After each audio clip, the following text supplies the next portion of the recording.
জলের বোতলটা আমাকে দেবে? চাচা, এটা তো খালি জলের বোতল, জল নেই, আপনি কি করবেন? মা, আমার খালি বোতলটাই লাগবে। ও, বুঝতে পেরেছি, আপনার মনে হয় পানি পিপাসা পেয়েছে, তাই না? আমি আপনাকে দোকান থেকে নতুন জলের বোতল কিনে দিচ্ছি, চলুন। না মা, আমাকে জলের বোতল কিনে দিতে হবে না, আমাকে ওই খালি জলের বোতলটা দিলেই হবে। চাচা, আপনাকে দেখে মনে হচ্ছে তো অনেক ক্লান্ত, ক্ষুধার্ত। তাহলে আপনি একটা কাজ করুন, এই খালি বোতলটা নিয়ে আনার দরকার নেই। এই দেখেন, আমি ফেলে দিলাম। চাচা, আপনি আমার সঙ্গে দোকানে আসুন, আমি আপনাকে কিছু খাবার আর জলের বোতল কিনে দিচ্ছি। আপনি জল খাবার খেলে আপনার শরীরে সব ক্লান্তি দূর হয়ে যাবে, চলুন। মা, তোমাকে অনেক ধন্যবাদ, আমাকে কিছু কিনে দিতে হবে না, ওই খালি বোতলটা দিলেই হবে। ওটা কি আমি নেব? চাচা, আপনি একদম লজ্জা করেন না, আমাকে আপনার মেয়ে ভাবতে পারেন। আপনার কিছু লাগলে আমাকে বলেন। আপনি ভেবে বলছেন তো আপনার এই খালি বোতলটা লাগবে? হ্যাঁ মা, আমাকে জল কিনে দিতে হবে না, ওই খালি বোতলটা দিলেই হবে। আচ্ছা, কি আর করা যাবে, আমি তো আপনাকে জলের বোতল কিনে দিতে চাইলাম। আপনার ব্যাপার, ঠিক আছে, তাহলে আপনি নিয়ে যান। তোমাকে অনেক ধন্যবাদ মা, আমি এখন আসি।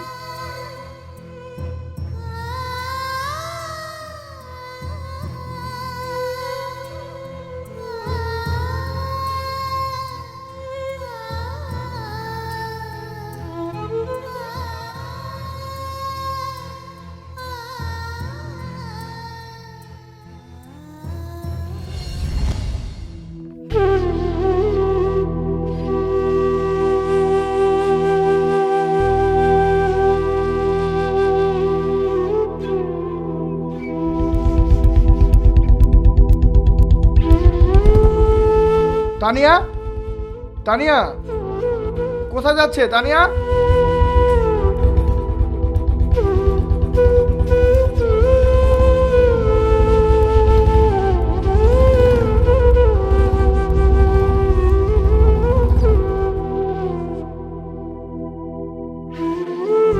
তানিয়া, কোথায় যাচ্ছ তুমি? আরে দাঁড়াও, ওই দেখো।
হে কি চাচা, হ্যাঁ মা, আপনি এরকম ভাবে পায়ে বোতল বাঁধলেন কেন? আসলে মা হয়েছে কি, রাস্তা খুব গরম, তাই খালি পায়ে হাঁটা যায় না, খুব তাপ লাগে, তাই তোমার কাছে থেকে ওই খালি বোতলটা নিয়ে এসেছিলাম। আর এখানে আগে থেকে একটা বোতল কুড়ে রেখেছিলাম, আর ওই বোতলগুলোই পায়ের সঙ্গে বাঁধলাম, যাতে রাস্তাঘাটে পায়ে তাত না লাগে। খুব কষ্ট হয় আমার হাঁটতে, আমার তো এক জোড়া জুতোও নেই। এখন আমি হাঁটতে পারবো রাস্তাঘাটে, ওর জন্যই আমি তোমার কাছ থেকে খালি বোতলটা চেয়ে নিয়ে আসলাম।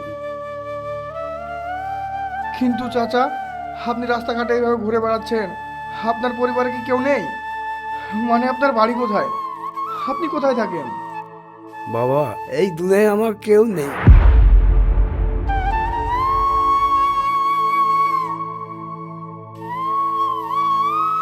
আমি এই রাস্তাঘাটেই থাকি, চেয়ে চিনতে খাই, কেউ দিলে খায় আর না দিলে খায় না।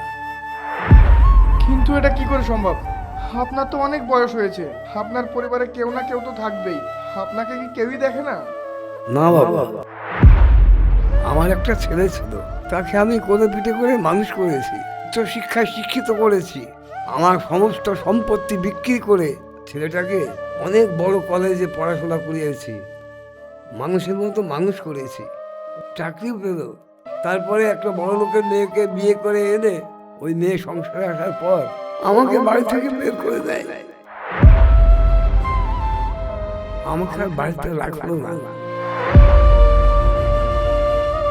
তারপর থেকে আমি রাস্তাঘাটেই থাকি, চেয়ে চিনতে খাই, কেউ দিলে খায় আর না দিলে খায় না। তারপরে আমি একদিন আমার বাড়িতে গিয়েছিলাম। আমার ছেলে বদলে গেছে, আমার বৌমা যা বলে আমার ছেলে তাই শুনে। এখন আমার ছেলে আমাকে বাবা বলে পরিচয়ও দেয় না, আর আমাকে বাবা বলে ডাকেও না। তারপর থেকে আমি রাস্তাঘাটেই থাকি, চেয়ে চিনতে খাই, কেউ দিলে খায় আর না দিলে খায় না। ছি ছি, একটা মানুষ এত খারাপ কিভাবে হতে পারে? সে কেমন ছেলে, নিজের জন্মদাতা বাবাকে নিজের বাবা বলতে অস্বীকার করে, তাও একটা মেয়ের জন্য? এটা কি করে সম্ভব? চাচা, আমার না বাবা নেই। আমার বাবা আমাকে ছোট রেখেই মারা গেছে, আর আমি আমার বাবার ভালোবাসা কোনোদিনও পাইনি। কিন্তু আজকে আপনাকে দেখে আমার খুব বাবার কথা মনে পড়ছে। আপনি আমার সঙ্গে আমাদের বাড়িতে চলেন না, আপনার কোনো অসম্মান করব না। আমরা আপনার খুব যত্ন নিব, আর আমরা আপনাকে অনেক সুখে রাখবো। আর আপনি আমাদের সঙ্গে থাকলে আমি আমার বাবার কষ্টটা ভুলে যাব। চাচা, আপনি না করবেন না প্লিজ। হ্যাঁ চাচা, আপনি আমাদের সঙ্গে চলুন, আপনাকে আমরা অনেক যত্নে রাখবো, আপনার কোনো অযত্ন হবে না। আপনি আমাদের সঙ্গে গেলে আপনার সকল দুঃখ কষ্ট দূর হয়ে যাবে। আপনি চলুন, আপনি একদম চিন্তা করবেন না, আপনি চলুন। না মানে আমি আমার ছেলের কাছে এতকাল বোঝা হয়েছিলাম, তাই আমার ছেলে আমাকে বাড়ি থেকে বের করে দিয়েছে। এখন আমি রাস্তাঘাটেই থাকি, তাই এখন আমি আর কারোর কাছে বোঝা হতে চাই না। তোমাদের বাড়ি নিয়ে গেলে আমি তো তোমাদের বোঝা হয়ে যাব। তোমাদের কাছে বোঝা হয়ে থাকার চেয়ে এই রাস্তাঘাটে থাকা অনেক ভালো। আমি আর কোথাও যাবো না রে মা। আল্লাহ আমার হায়াত যতদিন রেখেছে আমি এই রাস্তাঘাটেই থাকবো আর চেয়ে চিনতে খাবো। যাই হোক, তোমরা অনেক ভালো মানুষ, তোমাদের মন অনেক বড়, তোমাদের মন উদার। তোমরা আমাকে যতটুকু বলেছো, তোমাদের বাড়িতে নিয়ে যাবে, যত্ন করবে, আমাকে সুখে রাখবে, আমি এটা শুনে আমি অনেক খুশি। আমি আল্লাহর কাছে দোয়া করি তোমরা অনেক ভালো থেকো। চাচা, আমি বুঝতে পেরেছি আপনি অনেক বড় আঘাত পেয়েছেন, যার কারণে এখন আপনি আর কাউকে বিশ্বাস করতে পারছেন না।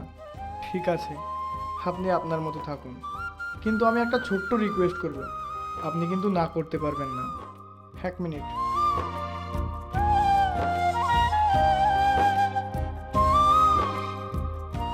এখানে কিছু টাকা আছে, আপনি রাখুন। না না, আমার টাকা লাগবে না বাবা। আমার মা আমাকে একটা খালি বোতল দিয়েছে, আমি ওতেই অনেক খুশি। ওই বোতলের জন্য আমার অনেক উপকার হয়েছে। এখন আমার পায়ে আর ঠেকা লাগবে না, আমি খুব সুন্দরভাবে হাঁটতে পারবো, আমাকে কোনো টাকা দিতে হবে না।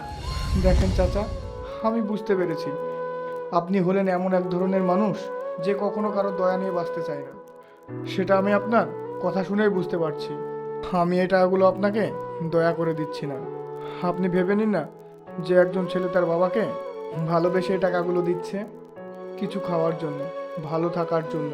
প্লিজ, আপনি না করবেন না। আপনি ভাবেন এই টাকাগুলো আপনার ছেলেই দিচ্ছে। প্লিজ নিন না।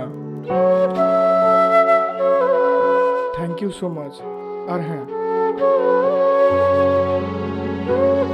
এই হচ্ছে আমার ভিজিটিং কার্ড, এটা ধরুন। আপনাকে যে টাকাগুলো দিলাম না, সেগুলো যখন ফুরিয়ে যাবে তখন আপনি আমাকে এই কার্ডে দেওয়া নাম্বারে আমাকে ফোন করবেন। তখন আমি আবার এসে আপনাকে টাকা দিয়ে যাব। আপনি কোনো সংকোচ বোধ করবেন না। আপনার যখন দরকার হবে আপনি আমাকে কন্ট্যাক্ট করে নেবেন, আমি আপনাকে আবারও টাকা দেব। এটা আপনার কাছে আমার হাম্বেল রিকোয়েস্ট। আর আপনি এটা কখনোই ভাববেন না যে এই দুনিয়াতে আপনার কেউ নেই। আমরা আছি না, আমরা দুজনে আপনার ছেলে মেয়ে, কি বলো? হ্যাঁ।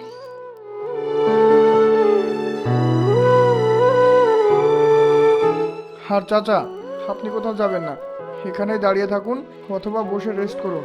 আমরা দুজনে একটু আসছি। হ্যাঁ, এই চলো। বাবা, তুমি কে?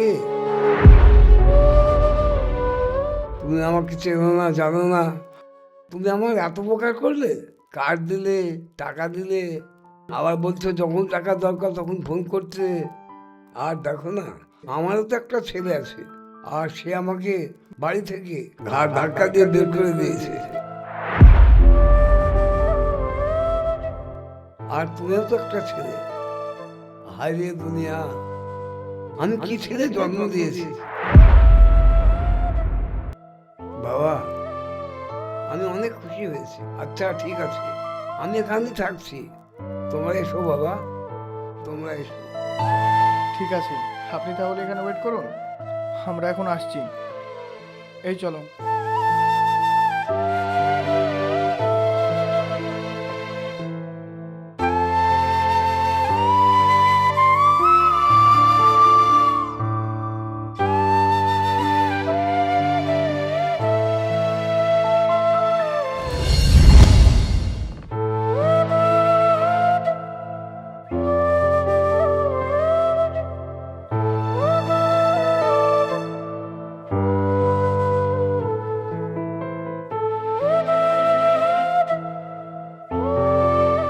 চাচা, আপনি তো পায়ে বোতল বেঁধে রাস্তায় হাঁটছিলেন, আপনার অনেক কষ্ট হচ্ছিল তাই না?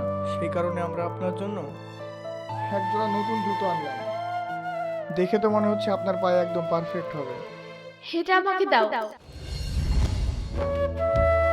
আর আপনি তো আর আমাদের সঙ্গে গেলেন না। আমরা এত করে রিকোয়েস্ট করলাম, তাও আপনি গেলেন না। আমি তো আপনাকে বললাম আমার বাবা নেই, আমি আমার বাবার জন্য কিছুই করতে পারিনি। আপনার জন্য আমি যদি এই ছোট কাজটা করতে পারি তাহলে আমার খুব ভালো লাগবে। মনে হবে যেন আমি আমার বাবার জন্য করছি। আর আমার বাবা এইভাবে পায়ে বোতল বেঁধে হাঁটবে, সেটা আমি মেয়ে হিসেবে কোনোদিনও মেনে নিতে পারবো না। বাবা, এই জুতোগুলো আমি আমার নিজের হাতে পরিয়ে দিতে চাই, প্লিজ আপনি না করবেন না।